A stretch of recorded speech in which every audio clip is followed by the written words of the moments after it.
Nessa tarde nós teremos a presença de Marcos Neves, né, que vai trabalhar conosco a biografia do Heleno de Freitas, e Humberto Werneck, uma biografia sobre o Jânio Vale. E para fazer a mediação desse prato gostoso da década de 50 aqui no Brasil, um período de ouro, né, do Rio de Janeiro, glamouroso, professor Gil Peri, por favor. Bom, por que Jânio Vale? Bom, antes de mais nada, não sei se há aqui 4 pessoas que já ouviram falar de Jânio Vale, total desconhecido, e esse era um dos desafios. Jânio Vale é um nome que surgiu na minha vida quando eu tinha 16 anos, já tive essas idades, né? Eu vi uma frase de Jânio Vale usada como epígrafe num conto do escritor mineiro, grande escritor, aliás, Ivan Ângelo. O suicídio é um ato de publicidade do desespero. Eu gosto muito de frase e tal, fui atrás de saber quem era Jânio Vale, e seguem-se aí anos de pesquisa, nos quais eu não achei nada sobre Jânio Vale, ou muito pouco. Não havia um livro sobre Jânio Vale, havia muito pouca gente que o conhecia, que tinha ouvido falar. E com o correr do tempo, eu fui percebendo que esse desconhecido, esse cara sem obra, era, no entanto, um personagem muito interessante, e que sem obra ele tinha influenciado uma série de grandes artistas. Eu estou falando aí de Manuel Bandeira, estou falando de Vinícius de Moraes, de Augusto Frederico Schmidt e outros, sabe? De você apanhar os traços, passar a sua vassoura, reunir todos aqueles farelinhos e compor uma figura e mostrar para os outros: esse cara existe. Você tem que, antes de falar que você está escrevendo sobre o cara, você tem que dizer quem é ele. Eu acho que o Heleno de Freitas tem alguma coisa de ser o jogador mais rock and roll da história do futebol nacional. Ele era uma espécie de Jim Morrison, vocalista do The Doors. Ele era um personagem altamente talentoso e autodestrutivo. E eu acho que o que me levou a escrever sobre Heleno foi exatamente isso. Ele está perdido no tempo e ser uma história muito interessante, muito densa. Um cara da alta sociedade que tinha Cadillacs, que usava óculos Ray-Ban, que tinha as mulheres que queria, frequentava cassinos, entrava no Copacabana Palace, estudou no melhor colégio do país até hoje, o São Bento, se formou em Direito, lia Hemingway. Enfim, era um personagem da fina flor da sociedade. No entanto, com uma bola dominada, jogava mais do que qualquer jogador que até hoje, a grossa maioria, de origem humilde. Então, assim, o Vale é um homem que não teve uma educação formal. Ele, quando foi mandado para o colégio em Belém, os padres o devolveram na semana seguinte. Manda outro. Ele era um homem que tinha uma incapacidade de desenvolver as ideias magistrais que ele tinha como músico e como poeta. Ele era, por outro lado, um homem muito sedutor, muito diferente. Eu não conheço ninguém como o Vale, nem o Heleno. Um dia eu conversava com a viúva de Vale, que era uma escritora americana, que já morreu, a Virginia Peckham, sobre como é que ele escrevia. Ela deu uma gargalhada, ele não escrevia. Me mostrou então umas garatujas lá, que era a caligrafia de Jânio Vale. Era um cara que não... ele era pouco mais do que alfabetizado. Ele costeou com todo mundo que era importante do tempo dele. Não é que ele fosse um bicão, um puxa-saco, nada disso não.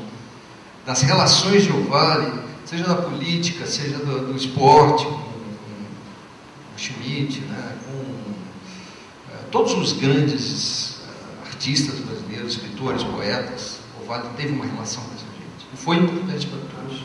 É uma história trágica. Eu acho que a começar até pelo nome Heleno, parece uma tragédia grega já. Era uma tragédia anunciada, o que ele viveu. O Heleno, desde criança, ele já dava traços de que ele era tipo um personagem do Stevenson, o médico e o monstro. Ele ganhava os tios e familiares do pai dele recitando. Ele parecia um orador muitos advogados da pequena São João de Nepomuceno, onde os pais eram praticamente os donos da cidade, eles comparavam Heleno a Cícero, tamanha a forma oral como ele conseguia se comunicar. Só que, ao mesmo tempo, chegava no jantar, botava o prato na mesa e se o bife tivesse gordura, se o feijão tivesse com casca e se tivesse qualquer pedaço de cebola dentro do prato, ele, com 10 anos de idade, pegava o prato e tacava no chão. Quando Heleno chegou uma vez na casa de um amigo que estava doente, da avó desse amigo, a lavadeira, todas ficaram loucas por ele.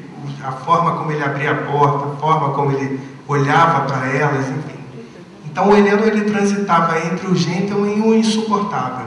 Um sujeito perfeccionista ao extremo, dentro e fora de campo, em que dentro de campo os jogadores tinham medo de errar um passe para ele, porque ele explodia e jogava praticamente toda a torcida contra esse jogador. Ele só usava ternos de casimira inglesa. O alfaiate do Heleno de Freitas era o alfaiate do Getúlio Vargas, o alfaiate do Assis Chateaubriand, do Walter Moreira Salles, banqueiro. O Heleno, esse alfaiate, que era italiano, se chamava De Tico, ele ia na casa do Heleno e o Heleno escolhia o terno e o corte que ele queria. Então... Heleno era do interior, Heleno ficou órfão de pai muito pequeno de São João de Nepomuceno, a família mudou-se para o Rio de Janeiro. Gêmeo Vale ficou órfão de pai muito cedo, a família mudou-se de Belém do Pará para o Rio de Janeiro. Frequentaram ambientes muito próximos, embora em certo tempo, em certa ocasião até na mesma época. Embora Gêmeo Vale fosse um pouco anterior a Heleno, mas houve uma época. Tiveram alguns amigos em comuns, mas parece que Gêmeo Vale não gostava de futebol e Heleno não gostava muito da roda de intelectuais. Além do mais, chama a atenção uma coisa interessante. O João Vale é uma pessoa que influenciou muita gente e a ideia que a gente tem é que ele não queria aparecer. Ele não fazia questão de ser conhecido. Ao contrário do Heleno. O que ele mais fazia questão era de ser conhecido, de aparecer.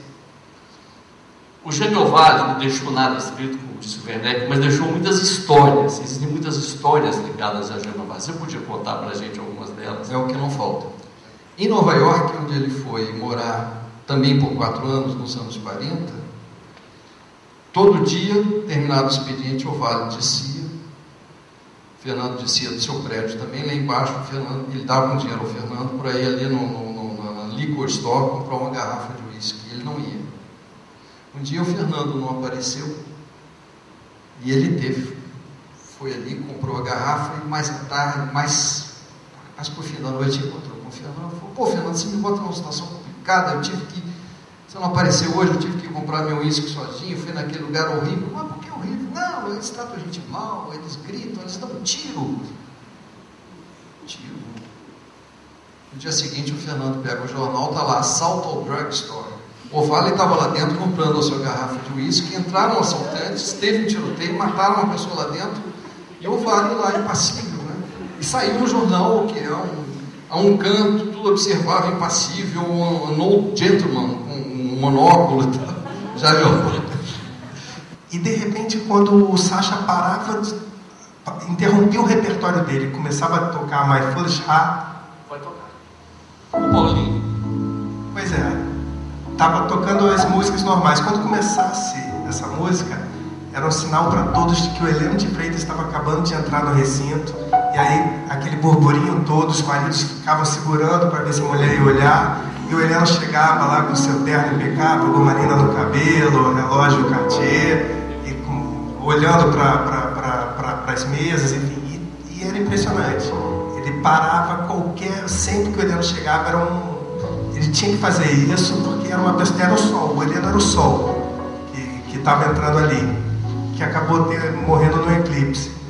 Mas foi estrear na seleção brasileira, ele estava estreando, e estava estreando também um jogador de 18 anos, novinho, chamado Orlando Pingo de Ouro, jogador que depois fez carreira no Fluminense. E esse Pingo de Ouro nada mais era do que um adjetivo para o grande futebol que ele já demonstrava ter. Esse jogador tinha 18 anos e estava começando ali, tendo uma oportunidade. Aliás, não era estreia do Heleno, não, era estreia do Heleno em São Paulo, ele já era o grande Heleno. E aí o Orlando estava super tímido, jogando a bola dele muito mal, precisava da ajuda dos caras mais tarimbados, do Heleno, do Zizinho, e o Heleno não aceitava isso, né? O cara não está jogando no nível dele.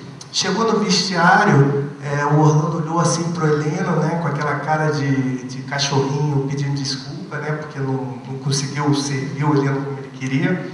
O Heleno virou para ele e falou: Orlando, pingo de ouro. Orlando, pingo de merda. Se tu é pingo de ouro, eu sou as cataratas do Niágara jorrando diamantes. E aí o menino ficou pior ainda, e o segundo tempo foi tenebroso, e ele ficou depois mais 2 anos longe da seleção, só voltou com 20 anos.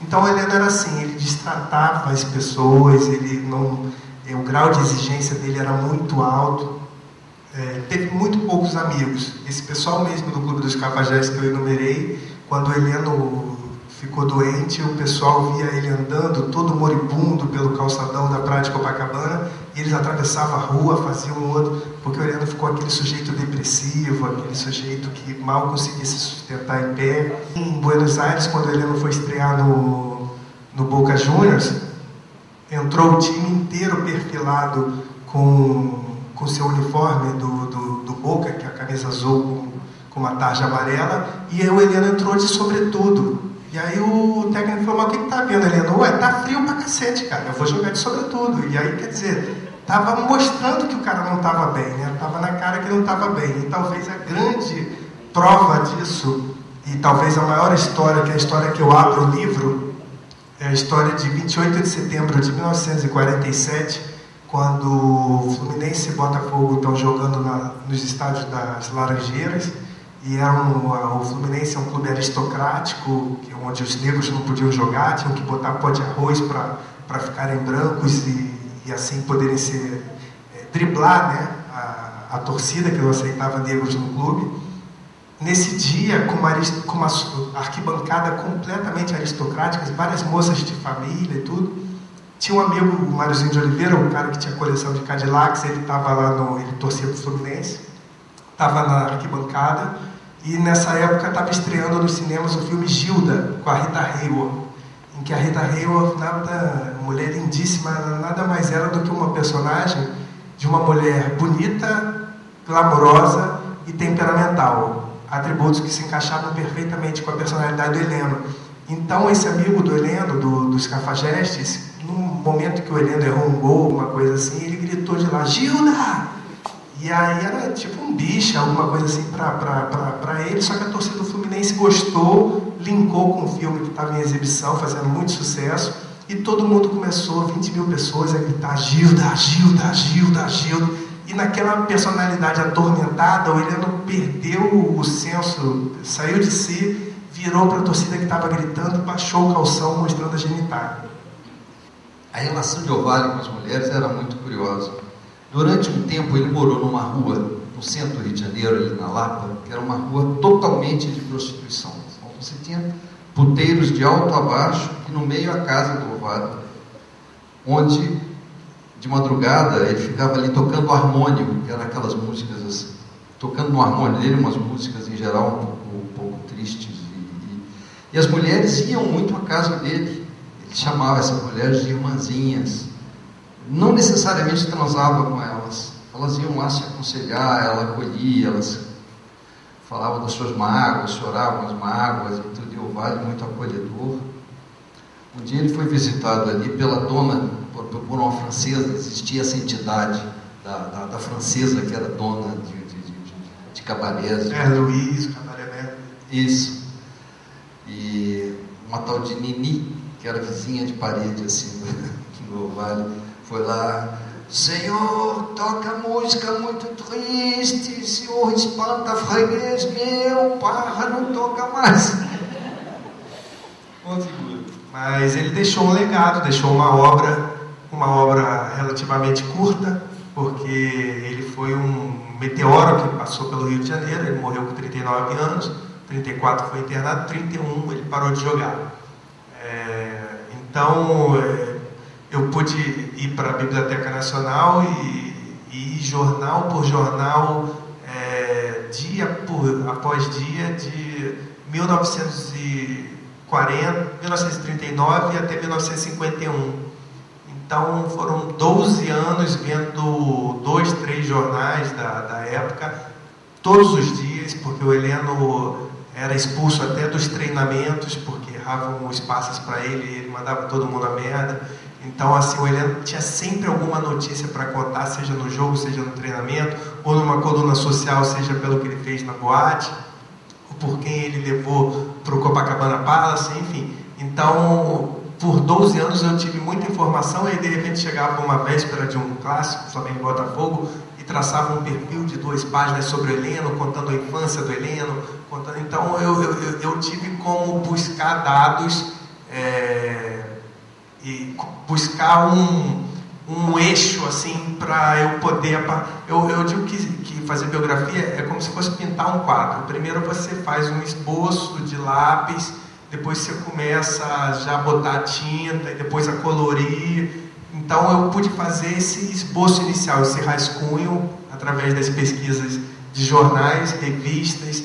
E como ele falou, livros, às vezes eu pegava um livro sobre Vinícius de Moraes, um livro de 300 páginas, e que tem 2 linhas contando que ele fez um poema no dia do casamento do Heleno para a esposa do Heleno, que era uma menina, filha de diplomata, que tinha estudado na Romênia, enfim, que era uma princesa feita para casar com o príncipe Heleno. Como vale que a vida dele são vários patamares, vários capítulos, várias... o Vale dos anos 10 no Rio de Janeiro, segunda década do século no Rio de Janeiro é um, dos anos 20 é outro, dos 30, dos 40, dos 50. O dia que a viúva dele me perguntou, mas escuta, mas como é que era o Vale, não sei o que, a viúva, você entende? Aquela mulher que tinha se deitado com ele, ficado casada há não sei quanto tempo, namorou o Vale, me perguntando como é que era o Vale lá dos anos tal, porque ela conhecia em 47, então para trás ela não sabia nada, e você sabe, é muito esquisito.